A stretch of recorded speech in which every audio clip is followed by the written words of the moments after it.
All right, welcome everybody. My name is Todd Schmidt. I'm with DuPont Bike Retreat. I wanted to just do a quick video to talk about repairing the screen on my Wahoo Elemnt Roam. I ended up having my computer pop out of my, I bounced off the front passenger seat, bounced underneath the car, and I got run over on a gravel, and it was completely smashed. I don't think I have the parts of the screen. The glass was completely smashed. The LCD screen itself was pretty well cooked as well.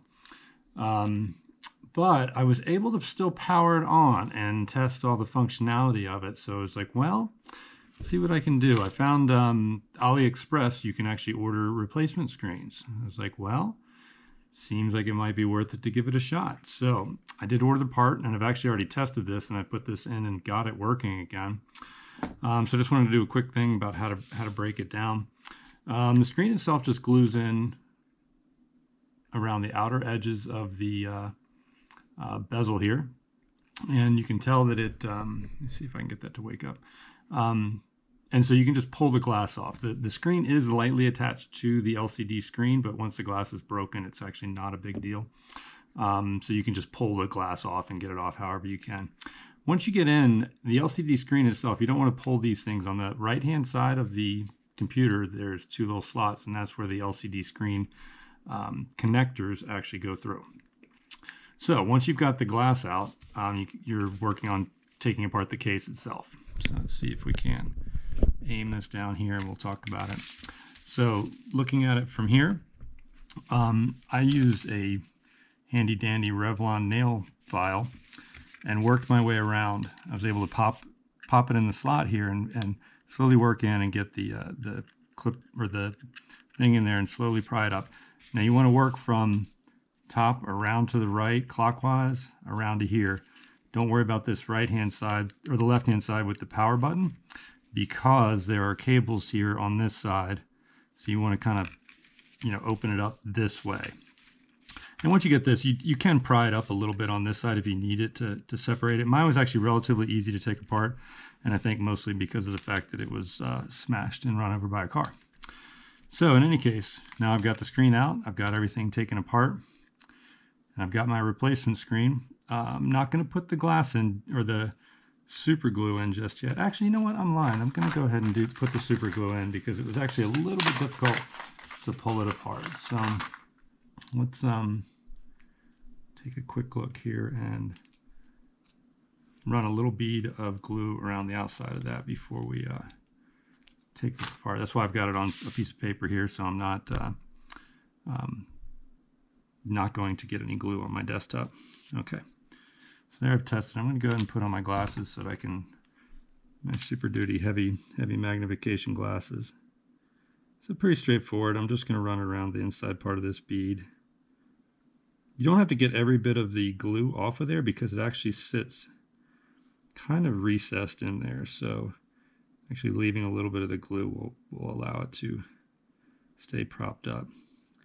I'm using a Gorilla Glue gel type super glue, which is the one I would recommend. I don't think that there's a huge difference, but I think the gel will allow it to spread a little bit more. I'm using a fair bit of glue because I don't ever anticipate doing this again. The only reason I'm doing it now is because they do cost about $500 for any of the good ones nowadays. By computers, it's a little insane. So I've got my glue in there.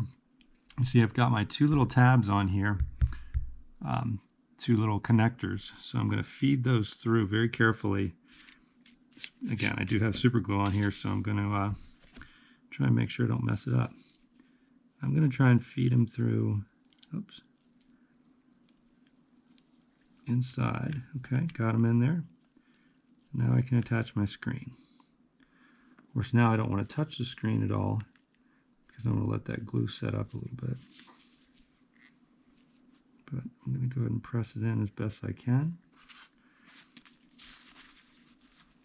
Grab a piece of tissue and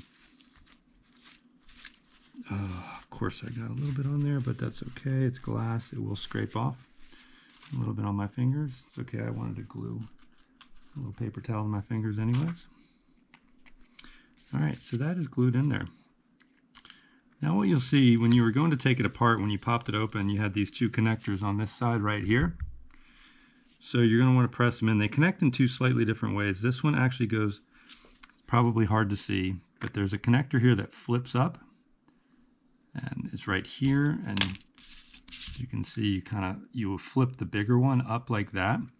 Then the connector itself, you want to very carefully like press it down into, there's little grooves that line up with the individual connectors for the thing. So you want to get them lined up in there, and you can sort of press it in, and it'll sort of stay kind of fit right there. It's looking pretty good. I'm going to go ahead and press that connector down, and we're done. You notice there's a little piece of foam on top of there.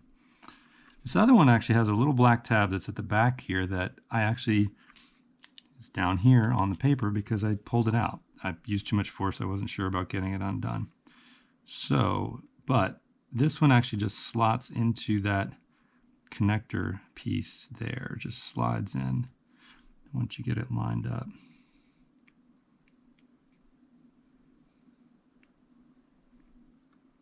Once you get it in, it'll actually go pretty easily.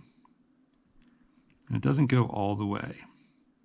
So you don't want to get too carried away with pushing it in. I've got it in there plenty.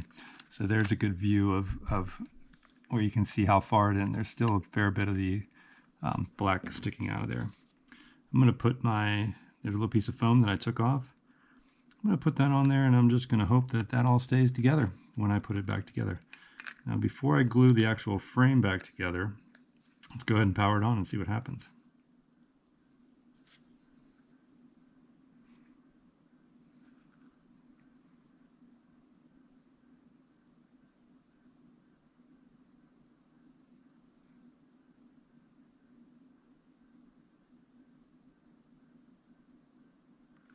So we don't necessarily have to sit here and watch the entire boot sequence, but you can see it is warming up and it's doing its thing. So pretty exciting. I've actually, like I said, I already tested it with the screen before and made sure that it was ready to go. So you can see my screen here where it's all chewed up, where, like I say, it got run over by a car.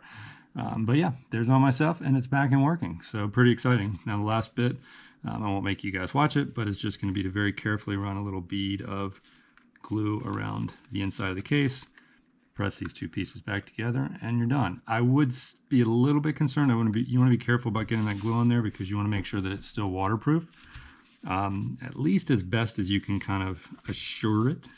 So I'm going to do it from this side because there's actually a little groove on the inside here as opposed to the raised lip here, so it'll just be a little bit easier to put the glue and have it kind of stick in place. I'm just going to go through and clean up a little bit, but it actually looks pretty good.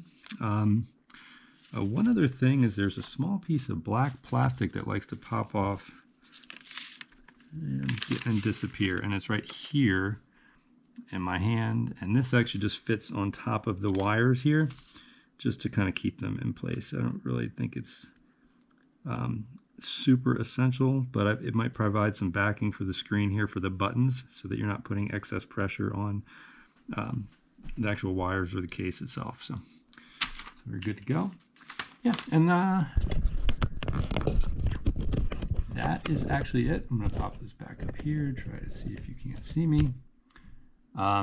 Yeah, so, and that's it. Hopefully this will help some people. Like I say, the screen was on Aliexpress. You search for the model name, WFCC4, Wahoo Elemnt Roam, and like I said, it was about $60, came in about a week, and now I've actually got my device back for $60 instead of having to pay $360 or $370 to get a new one. So I hope this video helps out a couple of people, and appreciate it. And I couldn't care less if you like or subscribe because I'm just doing this to help people. I'm not trying to build a channel. Anyway, like I said, hope it helps anybody, and we'll talk to y'all later. Bye.